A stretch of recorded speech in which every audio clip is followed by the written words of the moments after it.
B குரு சொந்தங்களுக்கு வணக்கம். இன்னைக்கு நேர்காணல நம்மளோட இருப்பவர் புவிசார் அரசியல் விமர்சகரும் பி குரு நிறுவனத்தின் தலைவருமான திரு ஸ்ரீ ஐயர் அவர்கள். வணக்கம். நமஸ்காரம். எப்படி இருக்கீங்க? ரொம்ப நல்லா இருக்கேன். நீங்க எப்படி இருக்கீங்க? நல்லா நல்லா இருக்கேங்க. அங்க அமெரிக்கால நியூயார்க்ல சூடு பறக்குது. அத பத்தி தான் இப்பதான் தேர்தல் ரிசல்ட் சூடு பறந்துட்டு இருந்துச்சு. இப்ப பாத்தீங்கன்னா மீண்டும் அதானி சர்ச்சை. அதுவும் இப்ப இங்க ஆமா. இந்தியால இருந்து இல்லாம பாத்தீங்கன்னா அமெரிக்கா உங்க இதுல எந்த நீதிமன்றத்துல யாரோட குற்றச்சாட்டு அதானி அவர்கள் இது மாதிரி ஊழல் பண்ணிருக்காரு அப்படின்னு சொல்லிட்டு இதுக்கு பின்னணியில ஏதாவது அந்நிய சக்திகள் இருக்கா? நிறைய விஷயங்கள் இதில பத்தி பேசலாங்க. முதல் விஷயம் என்ன அப்படின்னா, அதானியும் அவரது குடும்பத்தினரும் சேர்ந்து ஒரு அமெரிக்கால ஒரு கம்பெனியை நிறுவியிருக்காங்க. அந்த கம்பெனிக்கு அமெரிக்காவுல பணத்தை சேர்த்திருக்காங்க. அதாவது இஷ்யூ பண்ணி நாங்க இது பண்ண போறோம் அப்படின்னு. அவங்களுடைய ப்ராஸ்பெக்டஸ்ல, அதாவது இப்போ புதுசா ஒரு கம்பெனியை ஆரம்பிக்கிறீங்கன்னா, அது என்ன பண்ண போகுது? அதுக்கு காசு எவ்வளவு தேவை? அதனுடைய வருமானம் எவ்வளவு இருக்கும்? எவ்வளவு நீங்க உங்களுக்கு அதுக்கு இன்ட்ரெஸ்ட் வரி உங்களுக்கு எவ்வளவு கிடைக்கும்? அது டிவிடெண்ட் எவ்வளவு கிடைக்கும்? இதெல்லாம் சொல்லணும். அதுல என்ன சொல்லிருக்காங்க அப்படின்னா, இவங்க அந்த அமெரிக்க கம்பெனில என்ன சொல்லிருக்காங்க அப்படின்னா, நாங்க இந்த மாதிரி ஒரு கவர்மெண்ட் கம்பெனி ஒன்று இருக்கு இந்தியால. அதன் பெயர் SECI, solar energy corporation India. இது ஒரு government undertaking, government company, BHEL மாதிரின்னு வச்சுக்கலாமே. அந்த கம்பெனி கிட்ட நாங்க இது பணம் கொடுக்க போறோம். அவங்க இந்த சோலார் எனர்ஜியில வர எலக்ட்ரிசிட்டி இதை ஒரு குறிப்பிட்ட தொகைக்கு 5 மாநிலங்களுக்கு விற்க போறோம். 5 மாநிலங்கள் விற்க போறோம் அப்படின்னு அவங்க சொல்றாங்க. இந்த ப்ராஸ்பெக்டஸ், அதாவது பணம் சேகரிக்கச்ச இதெல்லாம் சொல்லிருக்கு. எவ்வளவு ஒரு யூனிட்டுக்கு எவ்வளவு சார்ஜ் பண்ணுவோம், இதனால என்ன அப்படின்னு. 5 மாநிலங்கள், இதுலதான் பெரிய ஆச்சரியமே இருக்கு கார்த்திக். 5 மாநிலங்கள்: ஆந்திர பிரதேஷ், பீகார், ஒடிஷா, சத்தீஸ்கர், தமிழ்நாடு. எல்லாமே தமிழ்நாடு திராவிட மாடலும் இருக்கு. எல்லாமே எதிர்கட்சிகள் ஆளும் மாநிலங்கள் வேற. ஆமா ஆமா. பீகார்ல அப்ப இது 2020 இருந்து 2023 வரலும் அந்த காலகட்டத்துல ஓரளவுக்கு நிதிஷ்குமார் இருந்திருக்காரு, எதிர்பக்கத்தோட இருந்திருக்காரு.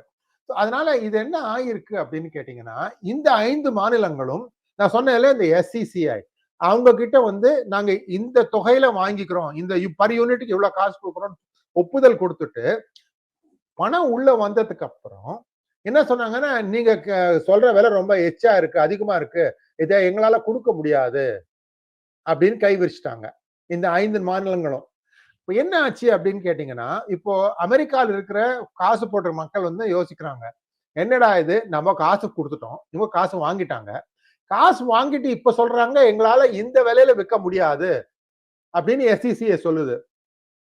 சோ அப்ப நமக்கு வருமா, திரும்பி வருமா பணம், வராட்டா இது டுபாக்கோரா அப்படிங்கிற ஒரு ஐயப்பாடு வருது. சோ இது ஒரு விஷயம். ரெண்டாவது விஷயம் என்ன அப்படின்னு கேட்டீங்கன்னா, இந்த இந்த கான்ட்ராக்ட் எல்லாம் வாங்குறதுக்கு, அதாவது 5 மாநிலங்கள்ல கான்ட்ராக்ட் வாங்குறதுக்கு கிட்டத்தட்ட 2050 மில்லியன், அது ஒரு 24 கோடியோ என்னமோ ஆறுது.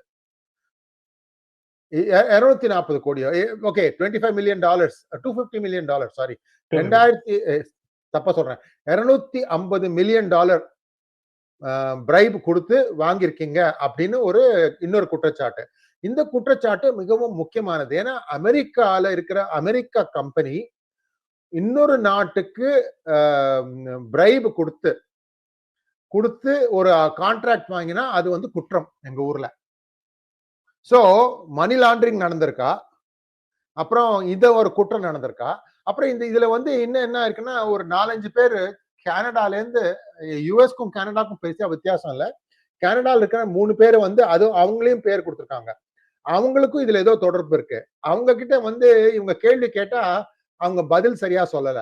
மேலும் இதுக்கு முன்னாடியே இருந்த இமெயில் எல்லாம் அழிச்சிட்டாங்க. இதுக்கு பேரு அப்ஸ்ட்ரக்ஷன் ஆஃப் ஜஸ்டிஸ். அதாவது நீங்க உங்களுடைய ப்ரூஃப் எல்லாம் இது பண்றீங்க, நாசம் பண்றீங்க, அதுவும் ஒரு குற்றம். 5 குற்றச்சாட்டுகள் வச்சிருக்காங்க இது மேல இண்டைட்மெண்ட்ல. இந்த 5 குற்றச்சாட்டுகளுக்கும் அடுத்தபடியா கோர்ட்ல கேஸ் நிறுவப்படும். அதுல அதானி இது சொல்லணும், என்ன, ஏன் இது சரியில்லை, இது என் பங்கு ஒண்ணும் இல்லை அப்படின்னு. ஆனா இதுல பிரச்சனை என்ன வரும் அப்படின்னு கேட்டீங்கன்னா, இவங்க என்ன சொல்றாங்க, குற்றச்சாட்டு குற்றப்பத்திரிகை வைக்கச்சே என்ன சொல்றாங்கன்னா, நாங்க வந்து இந்த ஆளு இந்த ஆளோட பேசியிருக்காரு, இந்த ஆளு இந்தோட பேசியிருக்காரு, எங்க கிட்ட எல்லா போன் ரெக்கார்ட்ஸும் இருக்கு அப்படிங்கிறாங்க. எல்லா தொலைபேசி ரெக்கார்ட்ஸும் எங்க கையில இருக்கு அப்படிங்கிறாங்க. அதானி அப்போ அவர்கள் யார் யார்கிட்ட பேசினாரோ அத சொல்றீங்க. ஆ அதானி மட்டும் இல்ல, அதானியுடைய நெஃப்யூ ஒருத்தர் இருக்காரு, மருமகன். தம்பி பிள்ளையோ அண்ணா பிள்ளையோ, அவர் பேரு சாகர் அதானி, அவரும் பேசியிருக்காரு. அதானியே போய் வந்து சில பேரை போய் பார்த்திருக்காரு. எல்லாமே வந்து இவங்க கிட்ட எல்லாம் ப்ரூஃப் இருக்கு, நாங்க எங்களால சப்ளை பண்ண முடியும் அப்படின்னு சொல்லிட்டாங்க. ஸோ அப்படின்னா என்ன அர்த்தம் அப்படின்னு கேட்டீங்கன்னா, எப்படி வந்து அமெரிக்கால இருக்கிற ஒரு கம்பெனி, இந்தியால இருக்கிற அதானி, இந்தியால இருக்கிற இன்னொரு நபரோட பேசுறத எப்படி ஒட்டு கேட்டு அதை வந்து ரெக்கார்ட் பண்ண முடிஞ்சது? இப்ப நம்ம அந்த பெகாசஸ் கேள்விப்பட்டிருக்கோம்ல, பெகாசஸ். சோ பெகாசஸை விட பெருசா ஒரு சாஃப்ட்வேர் வச்சிருக்காங்களா? அதை வச்சுதான் வேவு பார்த்திருக்காங்களா? இப்ப நீங்க வந்து உங்களுடைய போன், நீங்களும் நானும் போன்ல பேசுறோம். இப்ப அத வந்து ஒரு கவர்மெண்ட் அதை ரெக்கார்ட் பண்ணணும்னா, நார்மலா எந்த நாடா இருந்தாலும் சரி, அந்த ஊர்ல இருக்கிற ஒரு மேஜிஸ்ட்ரேட் கிட்ட அப்ரூவல் வாங்கணும். ஏன்னா நீங்க காரணம் சொல்லணும், எதுக்காக இந்த ஆளுனுடைய பேச்சை ஒட்டு கேட்க போறீங்க அப்படின்னு. அது வந்து ஒரு குற்றம் குற்றம் செயல்பட வேண்டிய ஒரு விஷயமா இருக்கலாம், அதாவது ஒரு கிரிமினல் ஆக்டிவிட்டி பண்றதா இருக்கலாம், இல்ல வேற ஏதோ ஒரு விஷயம்.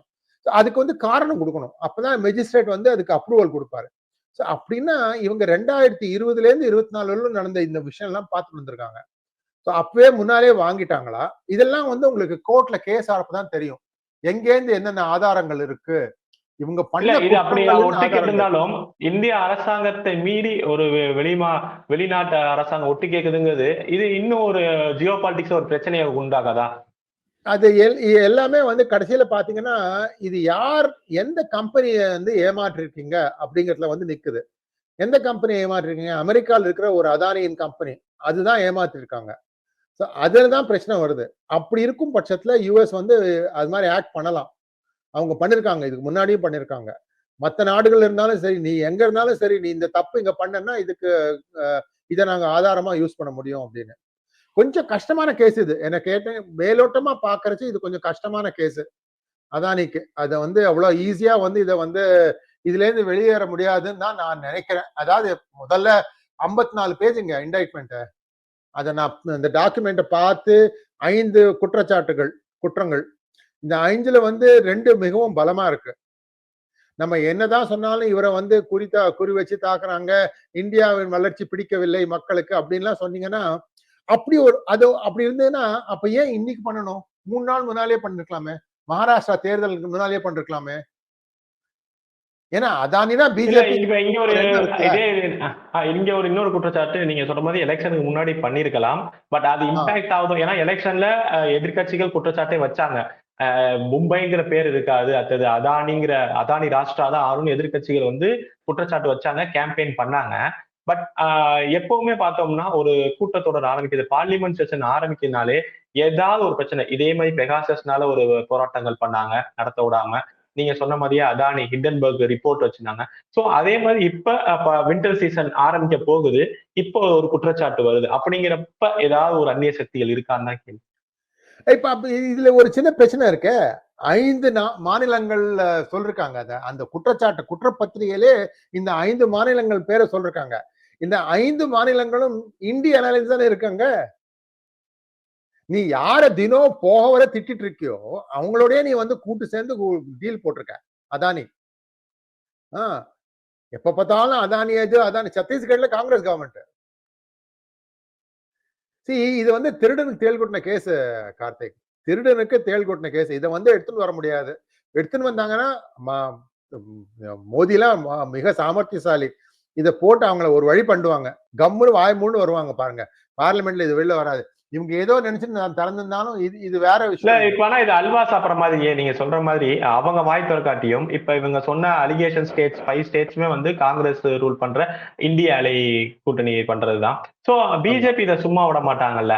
ஜெயராம் ரமேஷ் அவர்கள் இன்னைக்கு வந்து அவர் போட்ட உடனே பிஜேபி தரப்புல இருந்து அந்த 5 மாநிலங்கள் யாருங்கிறது நீங்க பாக்கணும்னு சொன்னாங்க. சோ பிஜேபி இதை வச்சு எப்படி காய் நகர்த்தும்? ஃப்ரண்ட் ஃபுட்ல ஆடணும் பேட்டிங். Front food. அதான் நான் என்ன சொல்றேன்னா, இது வந்து பல காலமா நடந்துட்டு வருது கார்த்திக். பல காலமா இது மாதிரி விஷயம் நடந்துட்டு வருது. அதாவது என்ன அப்படின்னா, உங்களுக்கு யூனிட் இப்ப எல்லாருக்கும் மின்சாரம் தேவை. மின்சாரம் இல்லாம யாராலையும் ஒண்ணுமே பண்ண முடியாது. குடிசைலாம் கூட இப்ப ஃப்ரிட்ஜ், டிவி எல்லாம் வந்துருது. அப்படி இருக்கும் பட்சத்தில் ஒரு மின்சார கட்டணம் இருக்குல்ல, யூனிட் பிரைஸ், அதை நீங்க ₹1 ஒரு யூனிட்டுக்கு ஏத்தீங்கன்னா அவ்வளவு கோடி இது வருது, பணம் வருது உங்களுக்கு.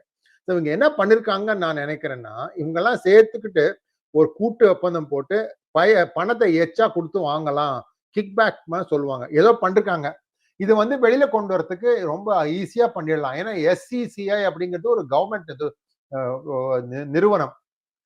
டான்ஜெட்கோ இல்ல வேற ஏதாவது இந்த எலக்ட்ரிசிட்டி கம்பெனி இவங்களாதான் அவங்களோட டீல் போட்டிருக்காங்க. இதெல்லாம் கவர்மெண்டால இன்வெஸ்டிகேட் பண்ணி எவ்வளவு கட்டு யார் எடுத்திருக்காங்க அப்படிங்கிறது ஈஸியா கண்டுபிடிக்க முடியும். வெட்டு 1.92 கட் பண்ணி எல்லா இந்த மாநில தலைவர்களையும் கையும் களமா பிடிக்கிறதுக்கு வாய்ப்பு உண்டு. அது பண்ணுவாரா பண்ண மாட்டாரா மோடி அப்படிங்கிறது வேற விஷயம். ஆனா இது ஒரு நல்ல வாய்ப்பு. நீங்க சொல்ற மாதிரியே இதுல இன்னொன்னு 5வது மாநிலம் பேர் சொல்றப்பயே சொன்னீங்க. திராவிட மாடலும் இதுல இன்க்ளூட் பண்ணிருக்காங்க. ஆனா திராவிட மாடல் வந்து ரொம்பவும் எதிர்ப்பாங்க. இந்தியாவையே அதானிக்கு தான் வந்து தாரவாக்க பாருங்க மோடி மோடின்னு சொல்லிட்டு இருக்காங்க. பட் அவங்களும் இதுல இன்வால்வ்மெண்ட் இருக்குங்கிறப்ப இதை எப்படி பாக்குறீங்க? என்ன பண்ணுவாங்க திமுக, திராவிட தமிழ்நாட்டில் இருக்கிற எல்லா சேனலையும் அது போட்டு பூசி மெழுகிடுவாங்க. ஒண்ணுமே நடக்காத மாதிரி போயிட்டு இருப்பாங்க. திருப்பி போய் அந்த அவங்க இப்படி சொன்னாங்க, இவங்க அப்படி சொன்னாங்கன்னு சொல்லிட்டு இருப்பாங்க. அவங்களால ஒண்ணும் பதில் சொல்ல முடியாது. நான் கையங்களவும் அப்படி அதான் சொல்றேன்ல, இந்த தடவை திருடனுக்கு தேள் கொட்டின மாதிரி தமிழ்நாடு பேரும் வந்திருக்கு அதுல. திராவிட கட்சி, அதாவது அதிமுக வந்து 2021 வரலும் இருந்திருக்கு. அதுக்கப்புறம் வந்து திமுக அணில் அமைச்சர்லாம் இருக்காங்க. ஏன்னா எலக்ட்ரிசிட்டி அவர் தானே. புதிய ஒப்பந்தம் எதுவுமே போடலைங்கிறாரு. பட் நிறைய ஆதாரங்கள் போடுறாங்க. அவர் கேட்டதுக்கு நாங்க புதிய ஒப்பந்தங்கள் 3 வருஷத்துல போடலைன்னு தான் சொல்றாரு. அதுக்கு முன்னாடி போட்டிருக்கலாமே. இது 2020 தானே ஆரம்பிக்குது. இன்னொரு கேள்வி, எப்பவுமே இந்த பேர் இல்லாம இருக்காது. சோரஸ், டீப் ஸ்டேட் அவங்களோட இதா இருக்குமா? இன்னொன்னு ட்ரம்ப் வேற இப்ப ஜெயிச்சிருக்காரு. சோ இதுக்கான கோயின்சிட் ஏதாவது இருக்கா? இந்த அலிகேஷன்ஸ்க்கும் இந்த கோயின்சிடுக்கும்? ஆக்சுவலி நான் அப்படி பார்க்கல கார்த்திக். நான் என்ன பார்க்கறேன் அப்படின்னா, அதானி ஒரு பெரும் பிராண்டா வளர்ந்துட்டு வராரு உலகத்திலேயே. அதானி என்கிற பிராண்டை தாக்குறதுக்கு அவருடைய காம்படிஷன் பண்ணலாம் இல்லையா?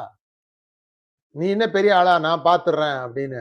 சோ அந்த மாதிரி இதெல்லாம் வந்து ஒரு ஒரு கம்பெனி ஒரு வளர்ச்சி வந்து அதுக்கு மேல மேல போக இது மாதிரி விஷயம் நடக்கும். இன்னொன்னு பாருங்க, கென்யா கூட ஒரு ஒப்பந்தத்தை ரத்து செஞ்சிருக்கு அதானியோட. இன்னைக்கு நடந்திருக்கு. இன்னொன்னு வந்து இன்னைக்கு காலையில அதானி வந்து ஒரு $600 மில்லியன் பாண்ட் கொடுக்கறதா இருந்தாரு, பாண்ட் விற்கிறதா இருந்தாரு. பாண்ட் அப்படின்னா என்னன்னா, நீங்க இப்போ சேவிங்ஸ் பேங்க்ல அக்கௌண்ட் வச்சிருக்கீங்கன்னு வச்சோங்களேன், உங்களுக்கு எவ்வளவு வட்டி வரும்? 5% வரும். 5 இல்ல 6. பாண்ட் அப்படிங்கிறது அதை விட கொஞ்சம் அதிகமா இருக்கும், எச்சா இருக்கும். 8, 10ன்னு கொடுப்பாங்க. ஆனா நீங்க கொடுக்கிற பணத்துக்கு நீங்க என்ன பண்றீங்கன்னு பத்தி அவங்களுக்கு கவலை இல்லை. அந்த மாசத்துக்கு மாசம் அந்த 8% இன்ட்ரெஸ்ட் வந்தே ஆகணும். அந்த ஒரு கடும் நிபந்தனையோட தான் பாண்ட் எல்லாம் கொடுப்பாங்க. இப்ப என்ன ஆயிருக்கு அப்படின்னா, இவங்க இந்த பாண்டை அவர் ரத்து செஞ்சிருக்காரு. அந்த பாண்டை ரத்து செஞ்சாருன்னா அப்போ என்ன ஆக போறது? இதன் பணத்தை எங்க வச்சிருக்காங்க? இதுக்கு மாற்றா எங்கேருந்து அந்த பணத்தை திரட்ட போறாரு அப்படிங்கிற கேள்வி எல்லாம் வரும். இது பொறுத்திருந்து பார்க்கணும் எப்படி ஆக போறது அப்படின்னு. நிச்சயமா நீங்க சொல்ற மாதிரியே இது இந்த அலிகேஷன் ஸ்ட்ராங்காவும் இருக்கு. இன்னொன்னு, திருடனுக்கு தேள் கொட்டின மாதிரி 5 மாநிலம் எதிர்கட்சிகள் இத பிஜேபி எப்படி யூஸ் பண்ண போறாங்க அப்படிங்கிறதையும் பார்ப்போம். இவ்வளவு நேரம் உங்க நேரத்தை நம்ம தளத்துக்கு வந்து பயந்தமைக்கு ரொம்ப நன்றி. நல்லதே நடக்கும். வாழ்க வளமுடன்.